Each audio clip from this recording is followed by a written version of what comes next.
afternoon, everyone. Welcome to the Kansas Speedway Hollywood Casino pre-race show here on 1510 ESPN Kansas City. Kirk Elliott and myself doing the pre-race show today. Last night, Kirk, John Hunter Nemechek picked up the win in the Xfinity race. Boy, a dominating performance by John Hunter. 6-second lead at the end of that race. That, his sixth win of the year. And, of course, he was leading the points heading in. And that was the final regular season event of the year. And John Hunter Nemechek had a big day.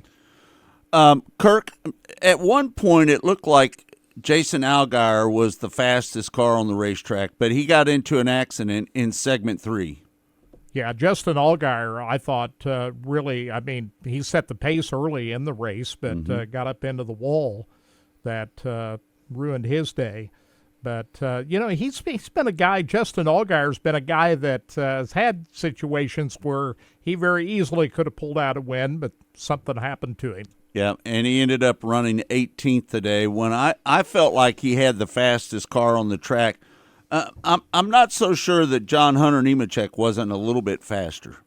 Would you agree with that? Yeah, I would say so. I mean, he was really pulling away, and he's been really strong on these mile-and-a-half racetracks, and he talked about how strong this type of racetrack is to their whole program over there at Joe Gibbs Racing. Man, I just love Kansas. Most of the mile-and-a-halves that we've been to have been really successful. Joe Gibbs Racing as an organization has been strong at mile-and-a-half racetracks.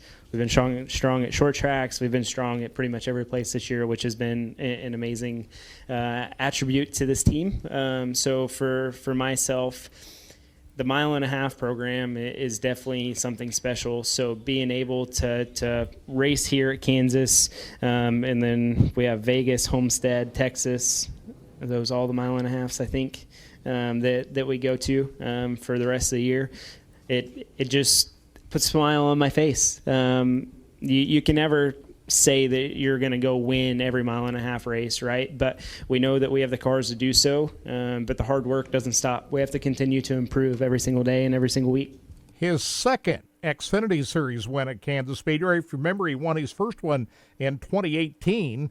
That was his first ever in the series. Then last year, he won the truck race a year ago out at Kansas. The Nemechek family has a big history there. You remember 2004 when his dad, Joe Nemechek, won both the Xfinity and the Cup Series on back-to-back days. This is his 6th win of the year, right? Yep. I believe so. I think he's going to win the championship. Yeah, no doubt. And he's got, the big news came out this past week that he's going to be in the 42 car for Legacy Motor Club next year. They booted Noah Gragson out of that ride, and John Hunter Nemechek didn't have a ride for next year until this one opened up. So I think everybody knew that when Noah Gragson got moved out of that ride for liking a meme on a tweet. Right. That, John Hunter Nemechek with that big high-dollar personal services contract for Toyota was going to step into that ride. You're listening to the Kansas Speedway Hollywood Casino 400 pre-race show here on 1510. Kirk, good news for the people that really follow dirt racing. Christopher Bell on the pole, Kyle Larson starting second. Two guys that have raced against each other a lot over their career. We've seen them at the Chili Bowl racing against each other. That was a rivalry even back then. Yeah. So now these two guys sitting side by side on the front row at Kansas Speedway. And Christopher Bell put up a 29.9 lap to take that pole position away from Kyle Larson there at the end. That was a heck of a lap. And here's Christopher Bell talking about his second straight pole and coming back from a bad race at Darlington. He feels he had a car to win there, but Kyle Larson won that race. Yeah, I mean, hopefully it makes him feel good because, the number one pit stall is a pretty big advantage. I'm super excited to be driving for this group of this pit crew. They, I've obviously proven themselves over the entire season, and I didn't give them a fair opportunity last week to show what they're made of. So I'm glad that we get another number one pit stall opportunity, and I'm confident that myself and the pit crew will do a much better job this week. Yeah, talking about that pit crew that had a bad pit stop that put him in a bad way, but after that, Christopher got the car up into the wall himself and got collected up into a big crash after that. So it wasn't all the pit crew that cost him that bad finish at Darlington last week, but he likes to get him another pole to give his pit crew another opportunity to shine. Kirk, the last race that we had at Kansas Speedway, Kyle Larson and Denny Hamlin were racing for the lead. Denny Hamlin stuffed him up into the wall. His car was very loose at that point, and Kyle Larson didn't put any blame on Denny Hamlin about that incident that they had at that last race. No, because he thought his car had gotten way loose at the end of that race, and I mean, he said himself he didn't think he had the fastest race car at the end. He was surprised that he was still out in front with a half a lap to go. But here's Kyle Larson talking about how he sees Kansas Speedway after Saturday's qualifying compared to how he finished up the race in the spring. Honestly, I feel like we overachieved at that race to even be, leading with a half lap left. So, but on the car side of it, you want to be a little bit better so you don't have to fight that hard at the end. So, my car felt really good. Today, I felt like I could run some different lines that maybe I couldn't earlier this year. So, yeah, we'll just see. Track's always quite a bit different in practice than it is in the race. So it feels good to win, and then have it be the Southern 500 felt great. So, it was just good to win. It'd been since May since I won a stock car race. So, been putting a lot of pressure on ourselves to win. It felt good. You think now that Kyle Larson has posted that first win since the All-Star race in May that he could really get on a tear now? I'm not sure. He just, to me personally, he just doesn't have as many wins as I thought he was going to have this year. I thought he was going to get somewhere around 7, 8, 9, 10 wins. I think with this new car, it's just tough to win that amount of races. I know with the old race car in 2021, he put 10 wins up on the board, but I think this new next-gen car has evened out the competition for everybody, that it's just a lot tougher for any one individual driver to post that amount of wins. Yeah. Kirk, let's talk about Kevin Harvick. It's his final year running with Tony Stewart's team, and what do you think about his final season so far? What do you think about it? Well, he's come close a couple of times. I thought he had a fast race car at the Southern 500 last weekend till he started to come in. They called him into the pits, and then the yellow light came on just right as he was about ready to cross the line into the pits, and then the red light came on, which put him way back at the end of the line. That was just a bad situation, but he had a fast enough race car, and he's come close on a couple of occasions. I think in a lot of ways he's run faster this year than he did a year ago when he won back-to-back races. That's exactly what I was getting ready to say. I think he's actually had a pretty good year. It's just like you guys were talking about, this car is a little different, and it's kind of spread these wins out. I think Kevin talked about he was even hurt a little bit earlier in the season. Didn't he have a wrist or an arm? I can't remember what he talked about, but I think to look for him to have a pretty good race today at Kansas Speedway, and I think next week you're going to start seeing Kevin Harvick starting to turn it on a little bit better. I mean, like you said, it's tough to win to pick a winner, but Kevin Harvick, how can you not pick him? Well, he's had so much success at Kansas Speedway, 3 wins. He talks about why Kansas Speedway is a good racetrack, and a lot of people saying, well, it's the next-gen car. Well, not necessarily so, says Kevin Harvick. It's more about the racetrack. Yeah, well, it really doesn't matter to me. I think for me, we've been so set on how this year was going to go. We started planning in November. Wrong soundbite.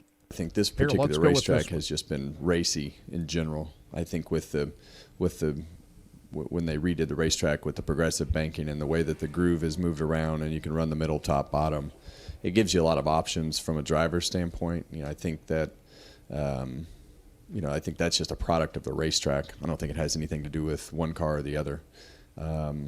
So, I think that the other thing that happens here is, the restarts, you have so much room to go into turn 1 and 2 and go all over the racetrack and look for empty space to try to make a move. You can be super aggressive with the pushing, and I think that's usually what causes the issues that happen on the restarts. Just everybody being aggressive because you have to go and you have to do what you have to do and take chances in order to put yourself in a position to be in a good spot. So ultimately, I think it's really a product of the track. For whatever reason, this has been one of our racier mile-and-a-half racetracks with the way that the asphalt has aged and the way that the racetrack has progressed, and you can move around the track. And so I think it's definitely more track than car, with what promotes that good racing.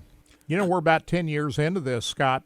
The repave and the reconfiguration, the progressive banking. This might be the best repave job of any track ever. No, I've said this for a long time that I believe that what we have here at Kansas Speedway is the best 1.5-mile racetrack on the schedule. Would you agree with that, Kirk? Oh, absolutely. Yeah. And I used to think Homestead was that racetrack, but and it's still a great racetrack. Right. But I rank Kansas ahead of Homestead now. Well, because you can run from the top, the middle, and all the way to the bottom. When they did the resurface and the banking, the rebank of it, and added that banking to Kansas, it's made this track amazing. We were watching 3 wide restarts last night out of that Xfinity race, and the truck race, the same thing, 3 or 4 wide coming out of that thing. So you can't tell me this isn't a good track to race on. Yeah, no doubt about it. Kirk, do we got any more sound bites you want to run?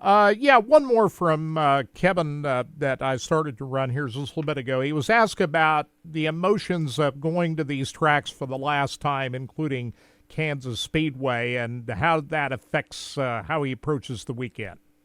Yeah, well, it really doesn't matter to me.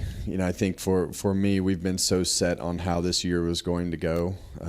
We started planning in November, and I've had my arms wrapped around what this whole year was. And I think for me, it's been everything. It's even if it's regular season race or playoffs, it really doesn't matter. For me, as far as how I approach it or what I feel, I think for me, the feelings were every week is another piece of closure as to what we're heading towards wrapping up as far as my driving career, and I think a lot of that just comes with the planning of everything that we have. So there's really no new emotions for me going from one racetrack to the other.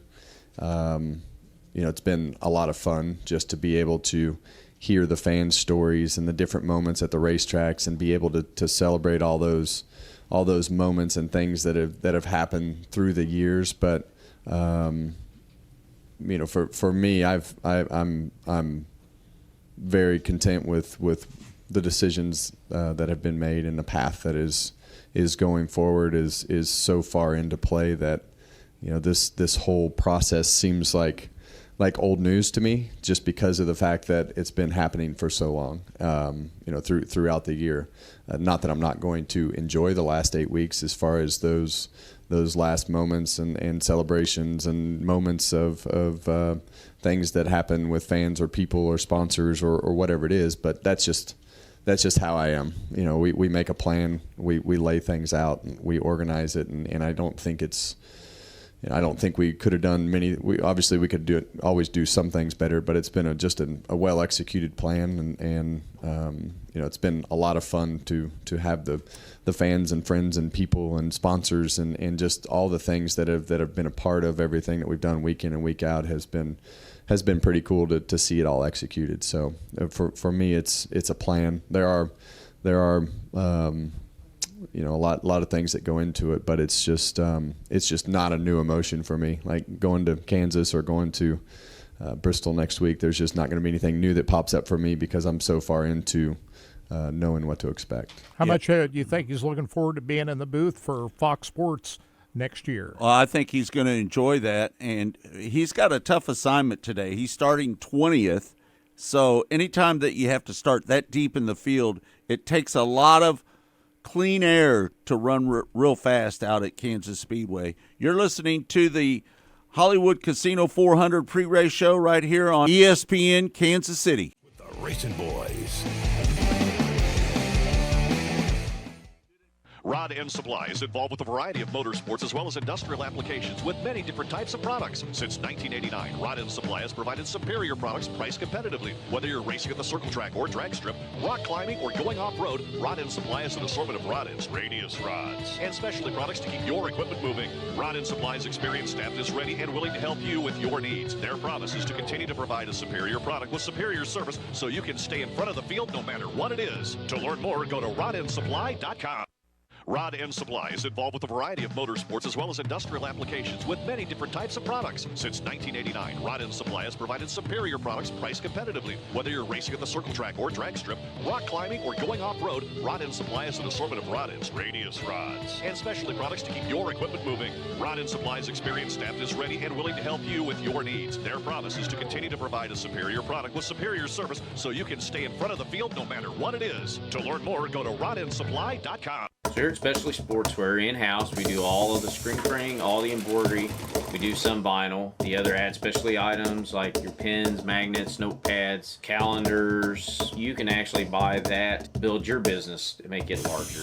We have the largest screen printing process and the largest embroidery anywhere around in the area. We can do stuff all the way from your school clubs to sports teams, a professional look in the office. If you can imagine it, we can do it for you. Rod End Supply is involved with a variety of motorsports as well as industrial applications with many different types of products. Since 1989, Rod End Supply has provided superior products priced competitively. Whether you're racing at the circle track or drag strip, rock climbing, or going off-road, Rod End Supply has an assortment of rod ends, radius rods, and specialty products to keep your equipment moving. Rod End Supply's experienced staff is ready and willing to help you with your needs. Their promise is to continue to provide a superior product with superior service so you can stay in front of the field no matter what it is. To learn more, go to rodendsupply.com.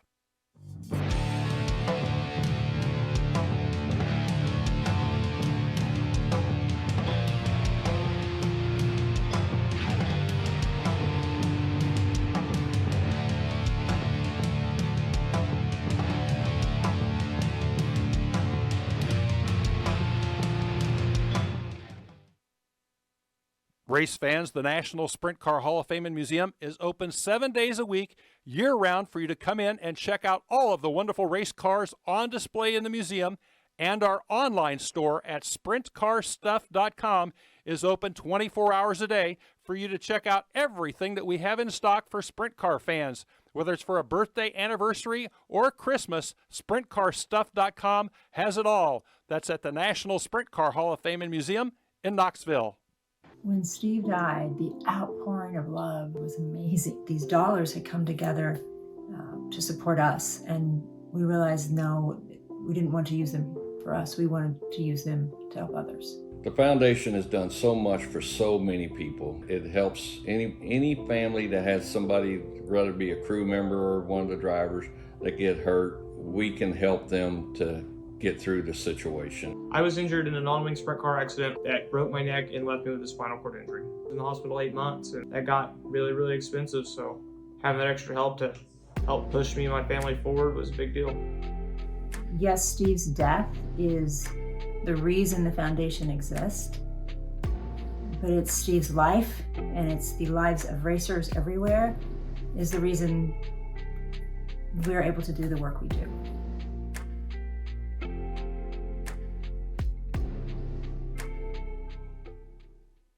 Go harder, faster, stronger with Rod End Supply. Whether you are running industrial, farming equipment, or a race car, Rod End Supply has the assortment of rod ends, radius rods, and specialty products that will help you lead the field in performance. Our superior design means our rod ends last longer and perform better, giving you the edge on the track and saving you money. Contact Rod End Supply or order online today at rodendsupply.com. We don't just sell them, we race them. rodendsupply.com. Serving the racing community for over 30 years.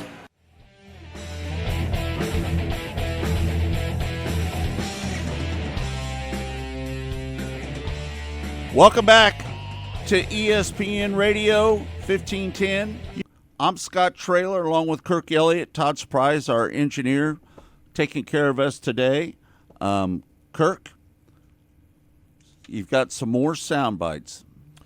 We do. The first thing we want to say is we're less than a couple of hours from the green flag here at Kansas Speedway.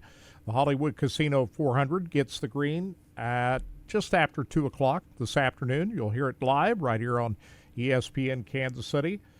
From the Motor Racing Network, stages are lap 80, lap 165 for stage 2, and 267 laps. The complete run at Kansas Speedway, and Christopher Bell and Kyle Larson on the front row of today's race. Couple of drivers going to have to go to the rear. Kyle Busch didn't even take a qualifying lap after he hit the wall and after a tire went down, then hit the wall, and never even made a qualifying lap. And William Byron is going to have to come from the back. I think he is going to come from the back.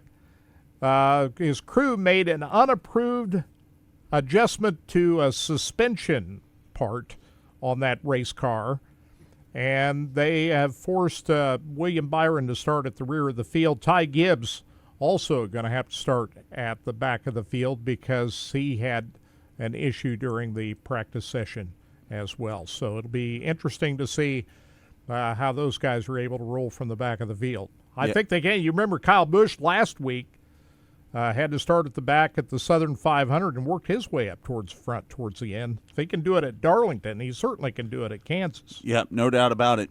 With the pattern of the racetrack, where you can run at the top and the middle and the bottom, there's a lot of room to pass around Kansas Speedway. Yeah, and I have no doubt that William Byron and Kyle Busch will both be working their way up through the field at some point during the race. Wouldn't shock me a bit if either one of those guys finished in the top 10 or maybe even got a top 5 finish. And who knows, William Byron, I wouldn't even count him out a chance to win this race coming from the back. Would you? No, I wouldn't count him out. He's a pretty good racer, and but me personally, I want to see Christopher Bell win this race today. That's what I'm wanting to see. I'm wanting to see Christopher Bell win this race. What do you think, Kirk? I think he certainly can, especially he had a fast enough race car last week at the Southern 500 to get it done. If they had that bad pit stop, and then he got in a crash after that, Christopher Bell very easily could have won the Southern 500 last week. Kirk, he's the only driver that won 180 mile an hour in his qualifying practice. Yeah. Kyle Larson went 179.8. Yeah, if you start on the pole, and he's done it 2 weeks in a row now, you certainly got a chance to win this race. So, but they can't make any mistakes like they did last week. Right. You just can't do it. Let's remember, Christopher Bell made the Final Four at Phoenix last year. He did. He won 2 walk-off races to get himself into the next round. If you remember, he won the Roval race at Charlotte last year, and then he won race at Martinsville to get him to Phoenix. So he's already withstood the pressure to deliver the goods when you need it the most. So, yeah, Christopher Bell certainly can pull it off. Well, but he's got a couple fast guys behind him. Martin Truex Jr. and Chase Elliott, Tyler Reddick. Ross Chastain is always good. And there's a lot of good guys back there. William Byron's going to be starting 9th. I think that but Byron, as we mentioned, even though he's 9th on the grid, he has to start from the back of the field. Where's he got to start? Dead last? Dead last at the back, along with Kyle Busch. Behind Kyle Busch and Ty Dillon. Ty Gibbs got to start back there too. Ty Gibbs. Yep. So William Byron got to make that run up from the back along with Kyle Busch. It's always fascinating to see a couple of great drivers like that work their way up from the back. You can do it at Kansas Speedway. All right, Kirk, who do you want to play next? Let's go with Denny Hamlin. He is the winner of the spring race, and he's also won 3 races at Kansas Speedway. Been very good at this racetrack. In a Toyota, which, by the way, has won the last 3 Cup Series races at Kansas Speedway. And Denny Hamlin's been involved in getting himself re-signed with Joe Gibbs Racing. He's said time and time again he wants to end his career at Joe Gibbs Racing, even though he's the part owner of 2311 Racing. A lot of people think, well, maybe one day he should go over there and drive his own race car. But no, he wants to end his career with Joe Gibbs Racing. But he talks about that contract. He's 42 years old now. Would this be the final contract that we'd have to deal with, and how that affects his performance out on the racetrack? I think certainly when you're younger, you see it as a financial stabilizer, right? And for me, it's how many more Daytona 500s do I have left? You know, like how many more opportunities can I have to win certain events that are special to me personally, right? Or trying to accomplish a goal that I'm trying to accomplish, right? So it really puts in perspective, you know, the urgency of accomplishing as much as you can here in the short term. When you're younger and you're in your 20s or low 30s, like you've got so much runway that, like, if I don't get it this time, I'll get it the next, I'll get it the next.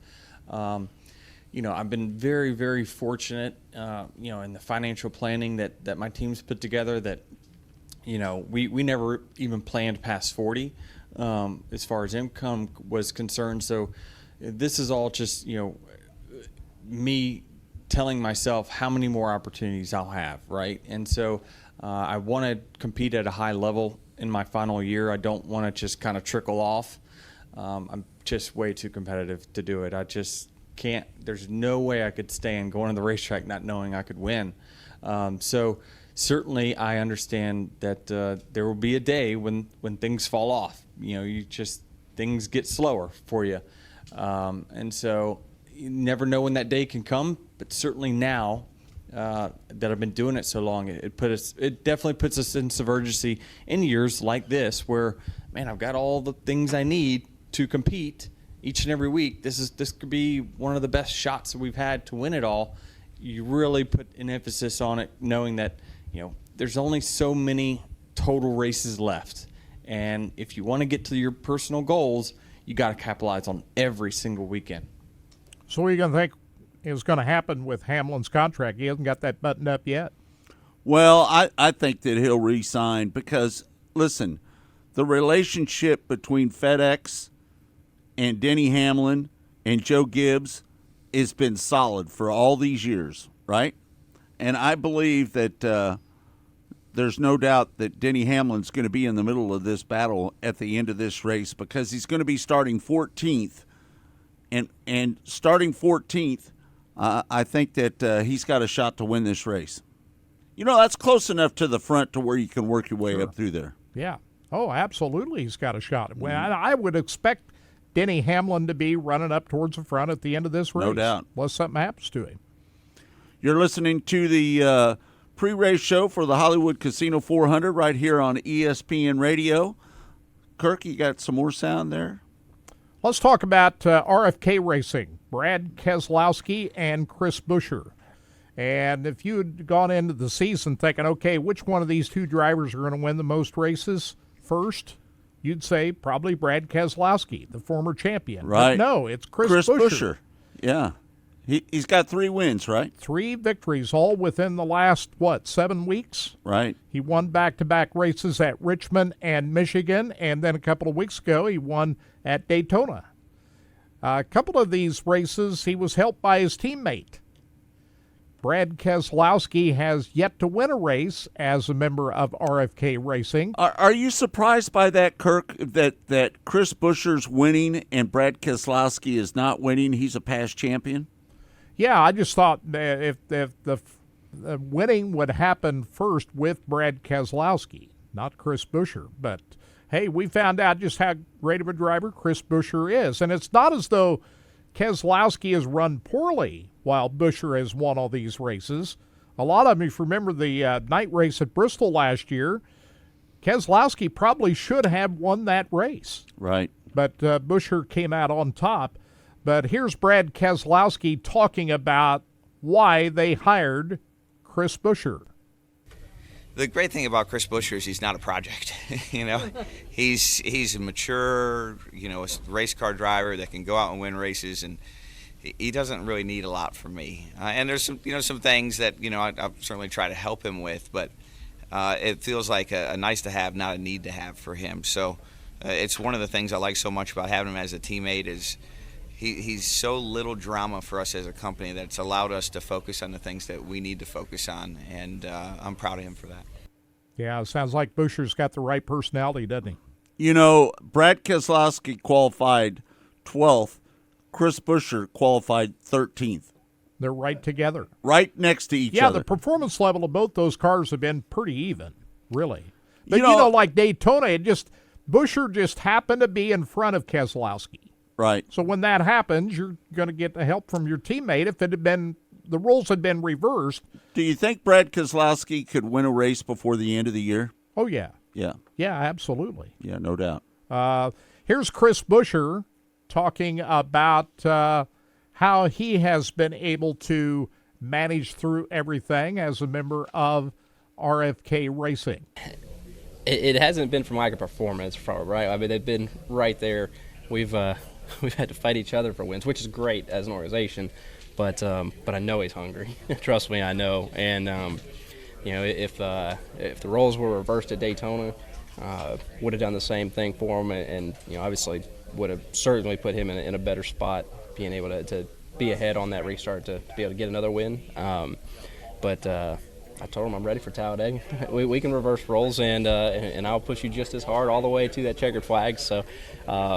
But before that, I think we still have more opportunities for us to win races. Like I said, both of our teams have been very competitive at all these races together. It's not just been one or the other, and that's kind of the sign of progression. I think for us is we're in a good place here. We just got to keep executing at that high level. And I feel like I'm starting to overuse that word, but I feel like we've been in the hunt for a lot of these things. It just takes that detail work.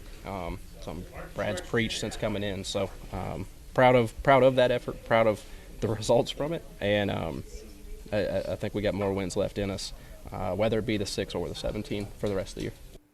Chris Buescher won the Xfinity Series Championship in 2015, and we've seen his talent for a number of years. You saw him in the ARCA Series back in the day, so he's not just somebody that just jumped off the turnip truck last night. He's been around a while.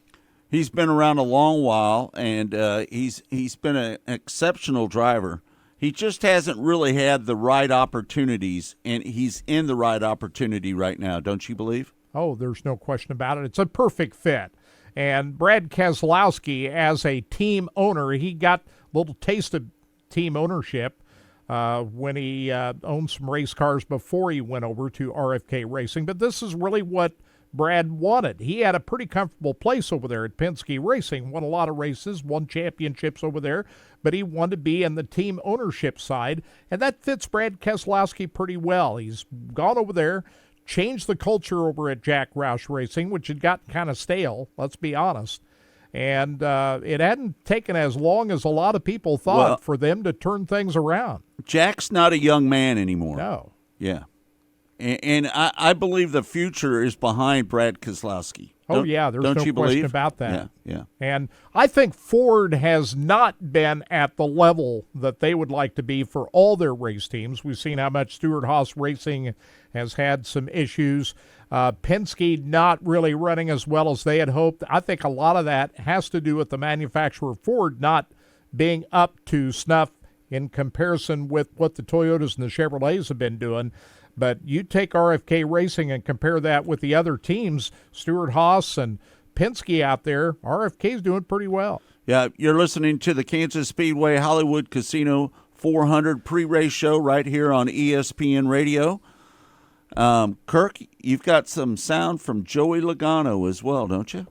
Yes, sir. Joey Logano also has a number of wins at Kansas Speedway. He has got 4 victories himself. The biggest memory I have of him winning a race is when he knocked Matt Kenseth out of the way for the win. That was in 2015.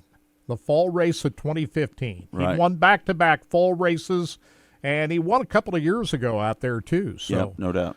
Joey Logano talking about where he is at right now. I don't think he's really happy. He's the defending champion of the Cup Series, but he's only got one win. That was back in March at Atlanta Motor Speedway. And, talking about just it's been more of a hit and miss here this season, but still looking for speed, because I don't think he feels that they're championship caliber right now as they were a year ago. We're not. I mean, it's pretty close, right? I mean, and I don't know if any of us are the favorites at the moment, but everyone's working really hard. I can tell you that much, and looking for things and trying to come up with some speed somewhere. So I'm proud of the effort that everyone's making right now, and the ability of everyone working together at Penske and Ford in general as well, to really progress our program. So sometimes you need that, a little dose of reality, and a lot of times that pushes you forward in the long run. So, you think most of this has to do with Ford?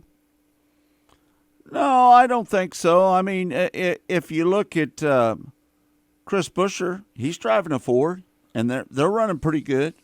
So I don't think it's the Ford itself, to be honest with you. What do you think, Kurt? Yeah, I think it's. I'm very surprised that Stuart Haas hasn't run as well.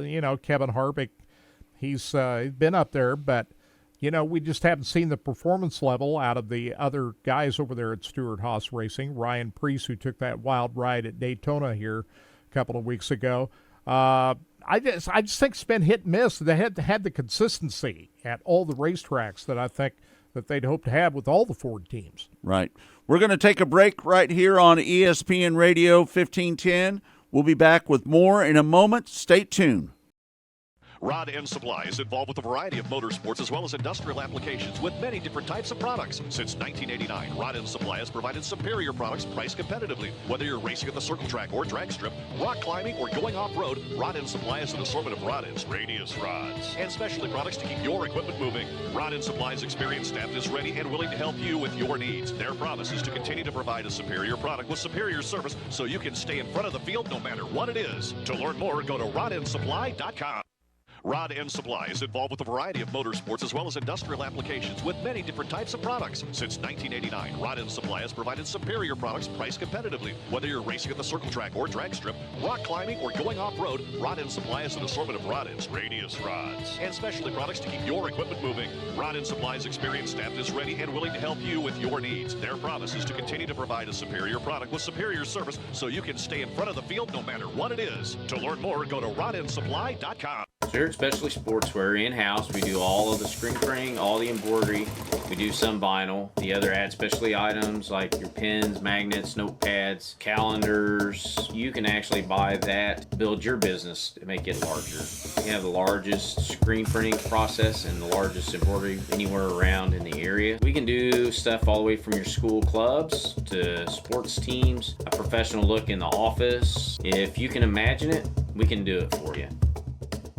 Rod End Supply is involved with a variety of motorsports as well as industrial applications with many different types of products. Since 1989, Rod End Supply has provided superior products priced competitively. Whether you're racing at the circle track or drag strip, rock climbing, or going off-road, Rod End Supply has an assortment of rod ends, radius rods, and specialty products to keep your equipment moving. Rod End Supply's experienced staff is ready and willing to help you with your needs. Their promise is to continue to provide a superior product with superior service so you can stay in front of the field no matter what it is. To learn more, go to rodendsupply.com.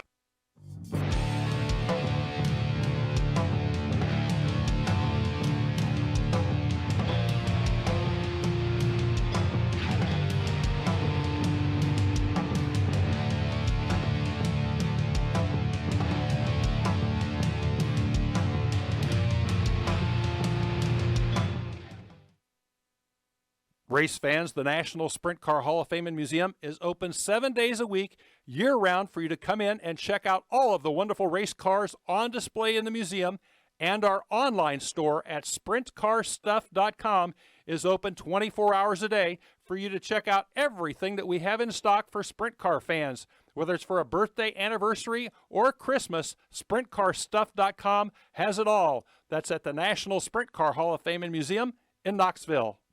When Steve died, the outpouring of love was amazing. These dollars had come together to support us, and we realized, no, we didn't want to use them for us. We wanted to use them to help others. The foundation has done so much for so many people. It helps any family that has somebody, whether it be a crew member or one of the drivers, that get hurt. We can help them to get through the situation. I was injured in a non-wing sprint car accident that broke my neck and left me with a spinal cord injury. I was in the hospital 8 months, and that got really, really expensive, so having that extra help to help push me and my family forward was a big deal. Yes, Steve's death is the reason the foundation exists, but it's Steve's life, and it's the lives of racers everywhere, is the reason we're able to do the work we do.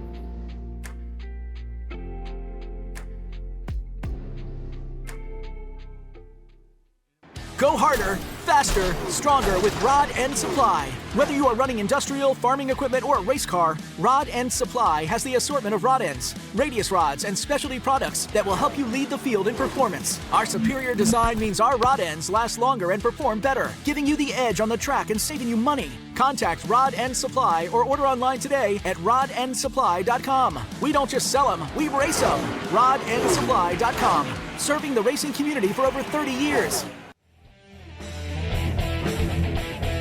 Welcome back to Kansas Speedway Hollywood Casino 400 pre-race show right here on ESPN Radio. I'm Scott Traylor. He's Kirk Elliott. Kirk, I know that we've got some sound. Unfortunately, in practice, Kyle Busch, he got into the wall, didn't he?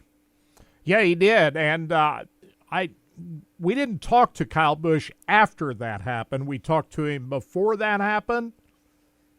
And I don't think he knew when he walked out of the media center heading towards his race car to practice and qualify that he thought he'd have to deal with it again. But last week he had to start at the back, and he talks about coming from the back before he even knew he's going to have to do the same thing here today at Kansas Speedway.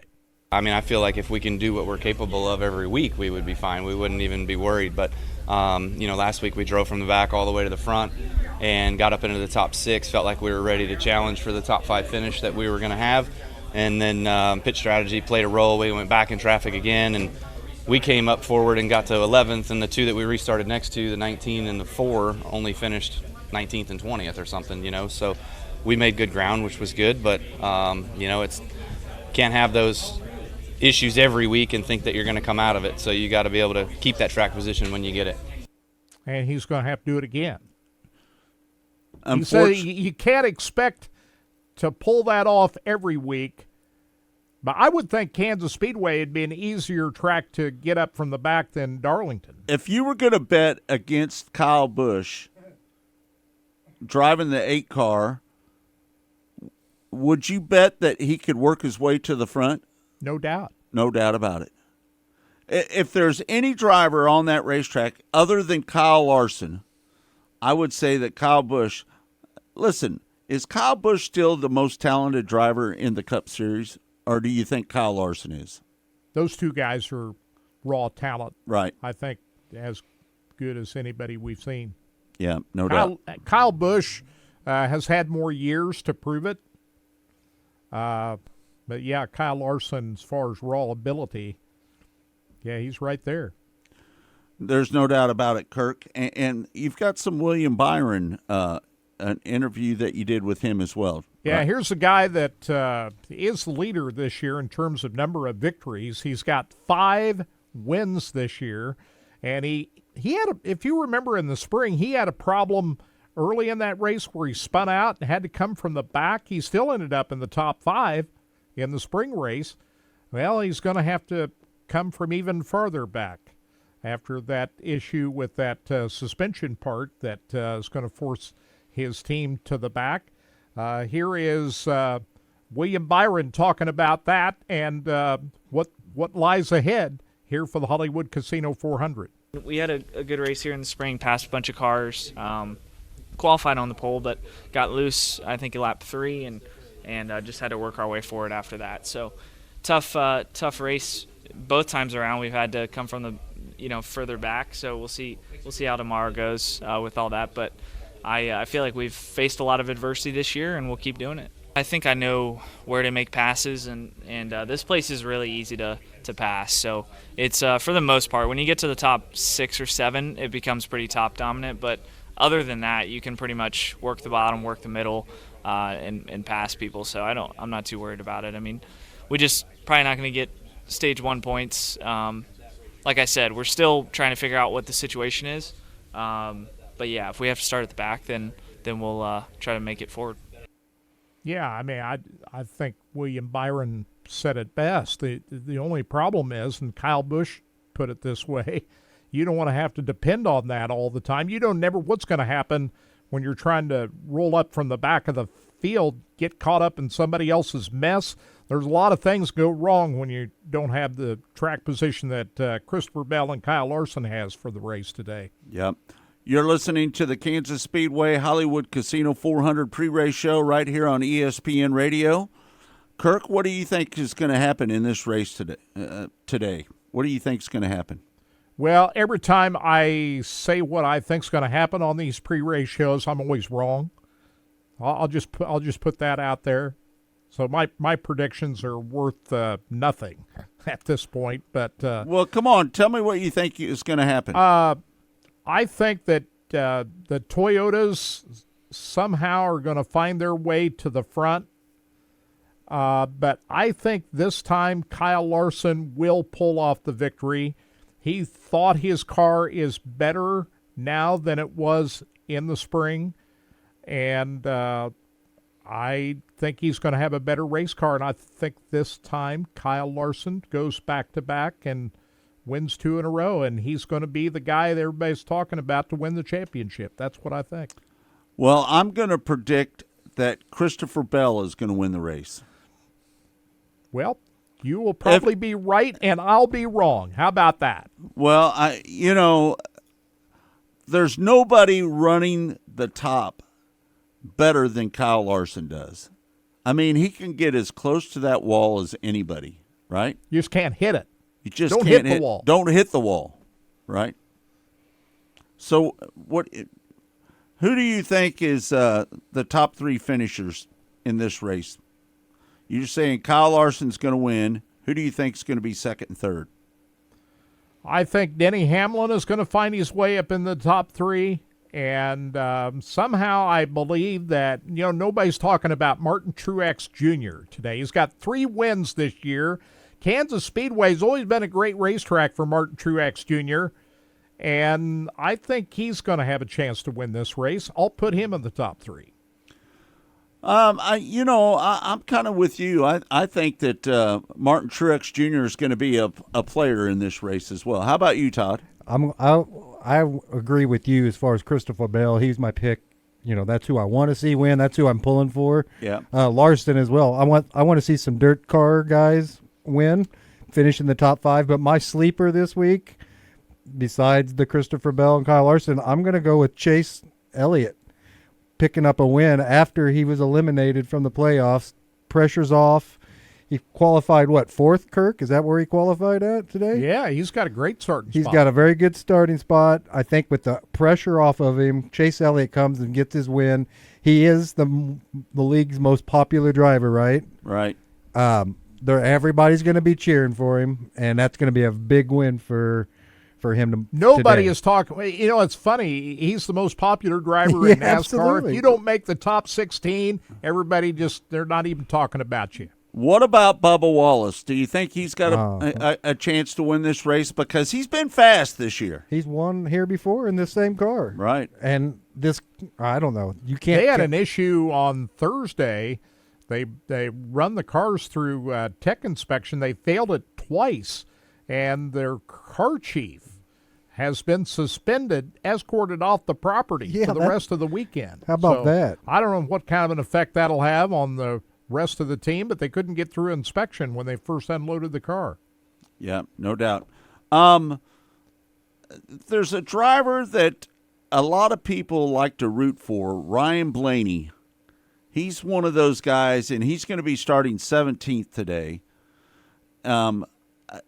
I got to believe that Ryan Blaney is going to work his way up through the field and get in there and mix it up a little bit. What do you think? And you know, the last true 1.5-mile racetrack these guys have been on was the Coke 600 at Charlotte back in May. Who won that race?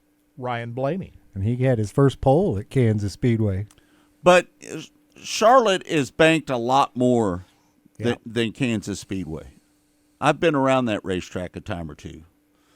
In fact, I had to go down there and get my ARCA license at Kansas Speedway. Do you remember that, Kirk? When I had to go down there? I do remember that. Yeah. Yeah.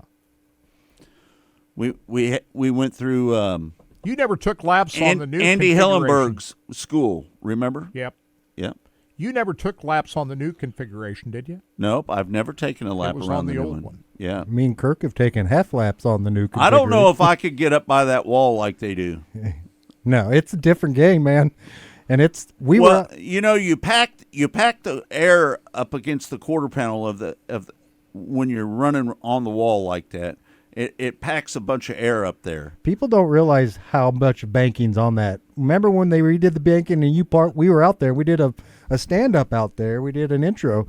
And that banking is this. You just don't realize what the banking is out there. How much it banking is there is. so steep in those corners, man. Right, no doubt. Yeah, you took the words out of my mouth. You got to be standing down there next to that racetrack to see how steep that is up next to the wall.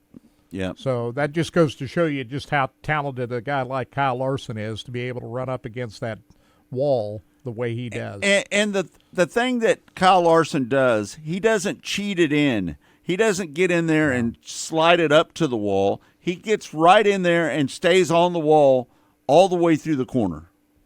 But it's been a pretty top dominant racetrack, has it not? I mean, you can still run at the bottom, but the racing, the real groove is up high next to the fence. Yeah, no doubt about it. The 4 drivers that are outside the 12 drivers, that's the cutoff line after Bristol next weekend. Bubba Wallace, Kevin Harvick, Ricky Stenhouse Jr., and Michael McDowell. Those are the 4 drivers on the outside looking in. And so we'll keep tabs on that. Just 1 point out is Bubba Wallace, the defending winner of this race. Christopher Bell is 1 point to the good.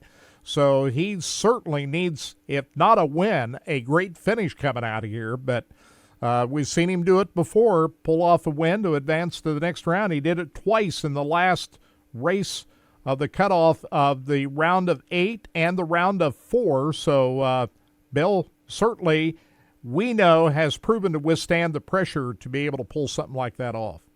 No doubt. He got his first Xfinity win at Kansas Speedway, didn't he? He did. Right. 2017. Was that 17? Yeah. Same year he won the Truck Series championship. First ever Xfinity Series win at Kansas. Wow. A really good qualifying effort by Michael McDowell. He's been running really well lately, hadn't he, Kurt? He got that road course win at Indy here a few weeks back. That got him into the playoffs. And I don't know if Michael McDowell, if this type of racetrack is really his best. He seems to really shine on those road courses and also the super speedways like Daytona and Talladega. If he were to pull off a win at a place like Kansas Speedway, that would really open people's eyes thinking, hey, Michael McDowell's not just a 1 or 2 trick pony here. You know, that was a horrible wreck that he had down at Texas Motor Speedway when he was qualifying and something gave up on the car and he went up there and he hit the wall and then he flipped about 15 times. Do you remember that, Kurt? Yeah, that was a wicked crash. That was one of the hardest impacts I've ever seen. I think he would be the first to tell you he's happy that not everybody is talking about that as much anymore after he won the Daytona 500. Right. And he's won another race here. But what he's done for Front Row Motorsports, let's be honest, that's not one of the higher tier teams of NASCAR. He has performed really well and maximized whatever that team has gotten. I think Michael McDowell's done a great job. No doubt about it. I can't wait to see what his future brings because I think Michael McDowell, he's put his dues in, and he's a heck of a race car driver. Yeah. Yeah, no doubt. The only other driver that we haven't talked about that's in the playoffs right now is Ross Chastain. He's got one win. That was at Nashville Superspeedway back in June. His performance seems to have tapered off just a little bit, don't you think? With that number one car? To be honest with you, I'm not so sure that he didn't ruffle a bunch of feathers along the way. I was going to say the same. Listen, because he kind of roughed up a few people along the way. Would you agree with me on that? You think that's tamed him down a little bit? Well, remember, they spoke to him. They came to him and talked to him. Even they like, we can't be tearing these kind of cars up like this. I mean, right. I was going to say the same thing. I believe that's what's kind of happened. Then they've kind of reeled him in a little bit, and I don't like to see that. I'd like to see the smashing of the watermelons myself. Right. So yeah, me too. Well, I think will he be forever known as the guy that pulled off the miracle at Martinsville?